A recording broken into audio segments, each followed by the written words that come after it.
Hello students of class 10th, welcome in my class. आज start करने चल रहे हैं इलेक्ट्रिसिटी का लेक्चर नंबर 3। तो अभी तक जिन बच्चों ने चैनल्स को सब्सक्राइब नहीं किया है वो फटाफट चैनल को सब्सक्राइब कर लें। चलिए स्टार्ट करते हैं। आज का टॉपिक करने चल रहे हैं symbol of component. Symbol of component, component का सिंबल। देखो, जो भी डिवाइसेस हैं उनको ड्रॉ करना पॉसिबल नहीं हो पाता है, तो हम हर एक डिवाइसेस को एक सिंबल यूज कर लेते हैं जिसकी हेल्प से हम उसको शो कर देते हैं, और वो सिंबल हमारा क्या बताएगा, उस कंपोनेंट के बारे में बताता है। जैसे हमने सेल का सिंबल इस तरह से ले लिया, ये हो गया एक प्लस टर्मिनल एक माइनस, सेल का सिंबल हो गया। बैटरी का सिंबल अगर आपको लेना होगा तो कैसे लेंगे, इस तरह से। ये हमारा बैटरी का सिंबल है प्लस माइनस टर्मिनल। वायर का सिंबल अगर लेना होता है तो हम सीधा ये इस तरह से ले लेते हैं, ये हमारा वायर का सिंबल है। और ज्वाइंट वायर अगर है उसका सिंबल लेना होता है तो हम इस तरह से ले लेते हैं, ज्वाइंट वायर का सिंबल हो गया। क्रॉस्ड वायर, जो वायर एक दूसरे से टच नहीं होते, क्रॉस्ड वायर का अगर सिंबल लेना होता है तो हम इस तरह से ऐसे बना लेंगे, ये क्रॉस्ड वायर का सिंबल हो गया। वोल्ट मीटर का अगर सिंबल लेना हुआ, यहाँ नोट कर लेते हैं, वोल्ट मीटर का अगर हमें सिंबल लेना होता है तो V, एक टर्मिनल पॉजिटिव और दूसरा टर्मिनल नेगेटिव नोट कर देते हैं। एमीटर का सिंबल अगर हमें लेना हुआ तो एमीटर का सिंबल क्या यूज करेंगे, इस तरह से A प्लस माइनस, एमीटर का सिंबल यहाँ पे हो जाएगा, वोल्ट मीटर एमीटर। इसके बाद रेजिस्टेंस का सिंबल अगर हमें लेना हुआ, रेजिस्टेंस का सिंबल इस तरह से, और ये ऐसा रेजिस्टेंस है जो चेंज नहीं होगा, कांस्टेंट रहेगा। वेरिएबल रेजिस्टेंस का अगर हमें सिंबल लेना हुआ, वेरिएबल रेजिस्टेंस अगर है तो उसका सिंबल क्या होगा, या फिर इसे बोलते हैं रेओस्टेट, इसका सिंबल इस तरह से होता है ऐसा, या फिर हम कैसे कह सकते हैं, ये इस तरह से सिंबल इसका यूज करते हैं। ये तो वेरिएबल रेजिस्टेंस का सिंबल हो गया। इसके बाद हम सिंबल यूज करते हैं किस चीज का, स्विच, ओपन स्विच। सबसे पहले ओपन स्विच का अगर हमें सिंबल लेना होता है तो इस तरह से लेंगे, और या फिर ऐसे। और क्लोज स्विच का अगर सिंबल अगर चाहिए तो डॉट लगा देते हैं, बीच में क्या लगा देंगे, डॉट लगा देंगे, या फिर कैसे लेंगे, ऐसे, इसमें क्रॉस बना देंगे इस तरह से। ये तो हो गया कुछ सिंबल। और सिंबल हम क्या यूज करते हैं इसमें, एमीटर, वोल्टमीटर, गैल्वेनोमीटर जो सिंबल आएगा, गैल्वेनोमीटर का जो सिंबल होता है G, और एक टर्मिनल पॉजिटिव और सेकंड टर्मिनल नेगेटिव बना देते हैं। इसके बाद जो सिंबल हमारा आएगा वो बल्ब का सिंबल है, जो हमें पढ़ना है।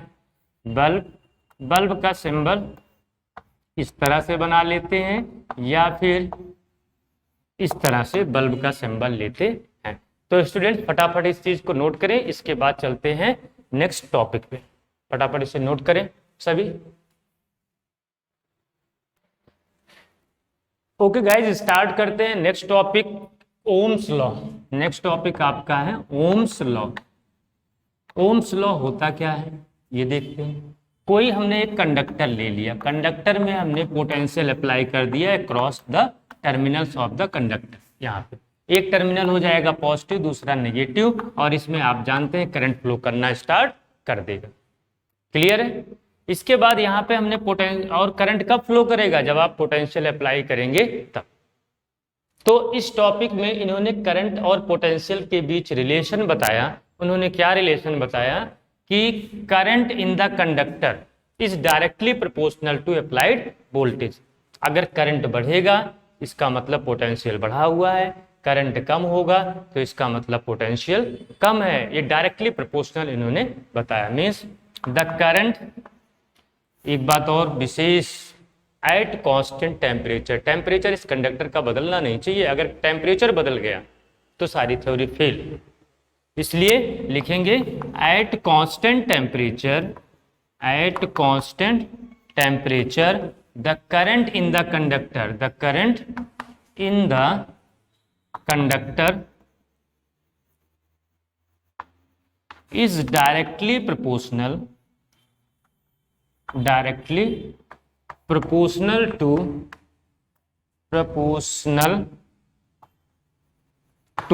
applied voltage across the terminal of the conductor,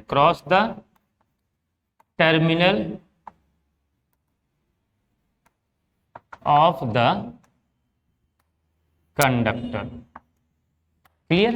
means ऐसा इन्होंने बताया, current in the conductor is directly proportional applied voltage. तो यहां से हम ऐसे भी लिख सकते हैं कि V directly proportional I, proportional का साइन हटाएंगे, एक कांस्टेंट आता है R, प्रोपोर्शनल कांस्टेंट। इस प्रोपोर्शनल कांस्टेंट R को रेजिस्टेंस नाम दिया गया। क्या नाम दिया गया, फिर से रिमाइंड करें, रेजिस्टेंस नाम दिया गया। Means resistance R equals to, अगर हमें लिखना हुआ तो हम लिख सकते हैं V/I। रेजिस्टेंस का जो SI यूनिट होगा, SI यूनिट रेजिस्टेंस की होती है वोल्ट अपॉन एमीटर। चलो ए लिख दिया, बट ये फेमस यूनिट नहीं, इसकी जो फेमस यूनिट होती है वो होती है ओम। कुछ इस तरह का सिंबल बनाते हैं ओम में। क्लियर हो गया होगा सभी को।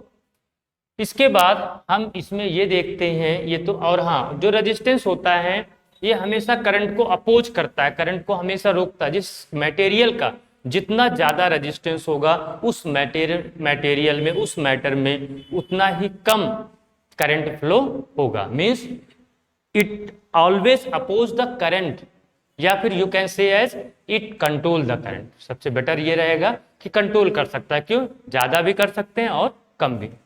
तो इसमें हम ग्राफ अगर ड्रॉ करें वोल्टेज और करंट के बीच, यहाँ पे ले लिया वोल्टेज और यहाँ पे ले लिया करंट, इनके बीच अगर हम ग्राफ ड्रॉ करें तो हमेशा कैसा मिलेगा, स्ट्रेट लाइन। कैसा मिलेगा, स्ट्रेट लाइन। यहाँ पे एक वैल्यू हमने करंट की ले लिया, यहाँ पे ऐसे देखें, ये हो गया V1, ये हो गया V2, और यहाँ पे ले लिया I1, I2। तो रेजिस्टेंस की वैल्यू तो चेंज होती नहीं है। अगर हम रेजिस्टेंस निकाल लें V2/I2 वही आएगा V1/I1, क्योंकि रेजिस्टेंस की वैल्यू कांस्टेंट होती है। तो इसलिए वैल्यू कहीं पे भी आप फाइंड आउट करेंगे हमेशा सेम आएगा। यहाँ पे हमने इसको मिला लिया। चलिए, ये हो गया डेल्टा V, और यहाँ से ले लिया ये स्मॉल करंट डेल्टा I, और ये हो गया डेल्टा V। क्लियर सभी को। तो इसमें अगर हम स्लोप की बात करें कि स्लोप कितना होगा, तो यहाँ देख लें, स्लोप होता क्या है, slope of the curve equals to tan theta. क्या होगा, tan थीटा, और tan थीटा होगा perpendicular delta V upon base delta I। Delta V upon delta I को हम क्या बोलते हैं, रेजिस्टेंस। V अपॉन I को ही रेजिस्टेंस होता है, तो ये हो गया हमारा रेजिस्टेंस। क्लियर सभी। मीन्स जितना ज्यादा स्लोप होगा उतना ही ज्यादा उसका रेजिस्टेंस होगा। किसी भी कर्व का जब हम ड्रॉ करें करंट और वोल्टेज में, तो जितना ज्यादा रेजिस्टेंस होगा उतना ही ज्यादा उस कर्व, वोल्टेज और करंट के बीच जो कर्व बनेगा उसका स्लोप होगा। तो यहाँ पे देखें, अगर हम आपसे पूछें कि एक हमने ग्राफ ड्रॉ किया, ए मैटर और दूसरा मैटर बी है, ए बी। अब हम यहाँ पे वोल्टेज और करंट के बीच ग्राफ है, तो इन दोनों में कौन से मटेरियल का रेजिस्टेंस ज्यादा है, तो जिसका स्लोप ज्यादा होगा, ए का स्लोप ज्यादा है, तो resistance of A greater than resistance of B. Means resistance A का ज्यादा है रेजिस्टेंस बी से। क्लियर हो गया सभी को ये टॉपिक। फटाफट नोट करें, फिर नेक्स्ट देखते हैं। चलिए नेक्स्ट टॉपिक स्टार्ट करते हैं बेटे, कि रेजिस्टेंस कौन कौन से फैक्टर्स पे डिपेंड करता है। डिपेंड्स अपॉन, कौन कौन से फैक्टर्स पे डिपेंड करेगा। पहला हो गया length of the wire. Length of the wire, wire की जो लेंथ होती है रेजिस्टेंस उस पर डिपेंड करता है। मीन्स जितना ज़्यादा लेंथ होगा उतना ही ज़्यादा उस वायर का रेजिस्टेंस होगा। तो जितना ज़्यादा लेंथ होगा उतना ही ज़्यादा रेजिस्टेंस, और जितना कम वायर की लेंथ होगी उतना ही कम रेजिस्टेंस होगा। Means R directly proportional to L, कि रेजिस्टेंस अगर लेंथ बढ़ाएंगे तो रेजिस्टेंस बढ़ जाएगा, और लेंथ अगर कम किया तो रेजिस्टेंस कम हो जाएगा। सेकंड किस पे डिपेंड करता है? Cross sectional area. कंडक्टर ये कंडक्टर का जो ये एरिया होगा ये क्रॉस सेक्शनल एरिया कहलाता है, ये एरिया क्रॉस सेक्शनल एरिया कहलाएगा। तो दूसरा cross sectional area of wire, कैसे कि R inversely proportional area, area अगर इंक्रीज कर देंगे, क्योंकि इलेक्ट्रॉन सरफेस पे चलता है, तो जितना ज़्यादा सरफेस होगा क्रॉस सेक्शनल, जितना ज़्यादा उसकी विड्थ होगी उतना ही कम कोलिजन इलेक्ट्रॉन के बीच होगा, इसका मतलब रेजिस्टेंस कम होगा। तो इनवर्सली प्रोपोर्शनल मींस एरिया अगर हमने इंक्रीज कर दिया तो रेजिस्टेंस डिक्रीज हो जाएगा, अगर एरिया को डिक्रीज कर दिया तो रेजिस्टेंस इंक्रीज कर जाएगा। थर्ड फैक्टर किस पे डिपेंड करता है? टेम्परेचर। टेम्परेचर मीन्स जितना ज्यादा वायर का टेम्परेचर होगा उतना ही ज्यादा रेजिस्टेंस होगा, लेकिन किसके लिए? मेटल के लिए। और भी कुछ ऐसे मटेरियल्स हैं जिसमें टेम्परेचर का वेरिएशन करने से उस मटेरियल में जो रेजिस्टेंस है वो चेंज हो जाता है, लेकिन ऐसा नहीं है कि इंक्रीज करने से इंक्रीज ही हो जाए। सिर्फ मेटल के केस में, अगर सेमीकंडक्टर के केस में देखें, अगर मेटल के केस में तो इंक्रीज करने से, टेम्परेचर इंक्रीज करने से रेजिस्टेंस इंक्रीज हो जाएगा, और टेम्परेचर डिक्रीज करने से रेजिस्टेंस डिक्रीज हो जाएगा। लेकिन सेमीकंडक्टर जैसे जर्मेनियम और सिलिकॉन हो गया, इन सब के केस में अगर हम देखें तो रेजिस्टेंस इंक्रीज करने से, सॉरी, टेम्परेचर इंक्रीज करने से रेजिस्टेंस डिक्रीज हो जाता है, और ये मेटल के केस में इंक्रीज करने से टेम्परेचर, रेजिस्टेंस इंक्रीज। मेटल कौन? जैसे एल्युमिनियम, गोल्ड और कॉपर, ठीक है, बहुत सारे मेटल्स हैं जिनमें एक केस अप्लाई होगा। फोर्थ किस पे डिपेंड करता है? Nature of the material. Nature of the material, तो कौन सा मटेरियल हम यूज कर रहे हैं। जैसे सिल्वर ले लिया, सबसे कम रेजिस्टेंस होता है, लेकिन अगर कहीं पे एल्युमिनियम ले लिया या कॉपर ले लिया, उसका रेजिस्टेंस ज़्यादा होता है, क्योंकि उसमें कोलिजन ज़्यादा होता है इलेक्ट्रॉनों के बीच। तो सेंस सब मटेरियल का, हर एक मटेरियल का अलग अपना अपना रेजिस्टेंस होता है। नेक्स्ट अब हम देखते हैं इलेक्ट्रिकल रेजिस्टिविटी। नेक्स्ट टॉपिक पे आते हैं, इलेक्ट्रिकल रेजिस्टिविटी। रेजिस्टिविटी ये होता क्या है? Electrical resistivity. इलेक्ट्रिकल रेजिस्टिविटी देखिए, यहां से हम इसको ड्राइव कर सकते हैं, आर डायरेक्टली प्रोपोर्शनल एल और आर इनवर्सली प्रोपोर्शनल एरिया। इन दोनों को अगर कंबाइंड फॉर्म में लिखें तो R directly L upon A, something ये बन जाएगा। प्रोपोर्शनल का साइन हटाते हैं तो इक्वल के साइन में जो एक कांस्टेंट लेंगे, रो, इसका नाम है रो, इसको हम बोलते हैं इलेक्ट्रिकल रेजिस्टिविटी। जो एक कांस्टेंट होता है इसी को हम बोलते हैं इलेक्ट्रिकल रेजिस्टिविटी। इफ एरिया, अब एक बार इसकी एसआई यूनिट निकाल लें, यहां से एसआई यूनिट इसकी क्या हो जाएगी, देख लीजिए, इसका हो जाएगा ओम मीटर।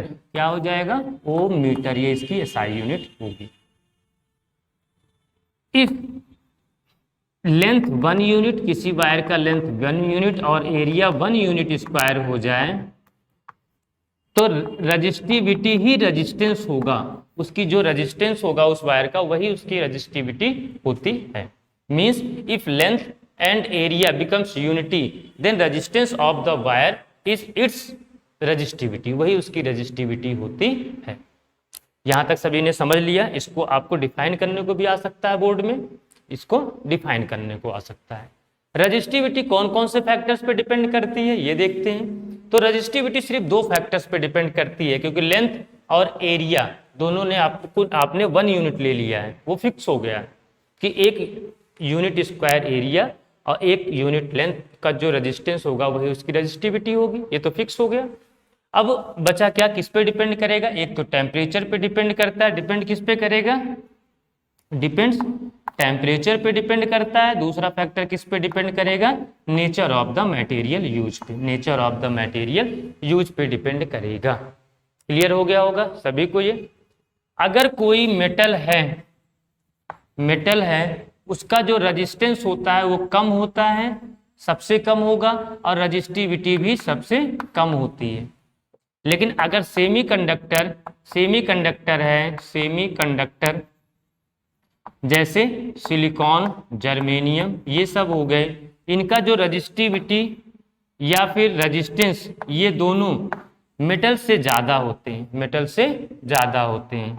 इंसुलेटर की अगर बात करें, इंसुलेटर, इसकी रजिस्टिविटी एंड रेजिस्टेंस दोनों सबसे ग्रेटर होंगे, ये ग्रेटर होता है, उससे कम सेमीकंडक्टर सबसे कम किसके लिए होता है, मेटल के लिए। सबसे ज्यादा अगर रेजिस्टेंस होता है तो इंसुलेटर का होगा, उससे कम सेमीकंडक्टर का, सबसे कम रेजिस्टेंस अगर होता है तो वो मेटल का होता है।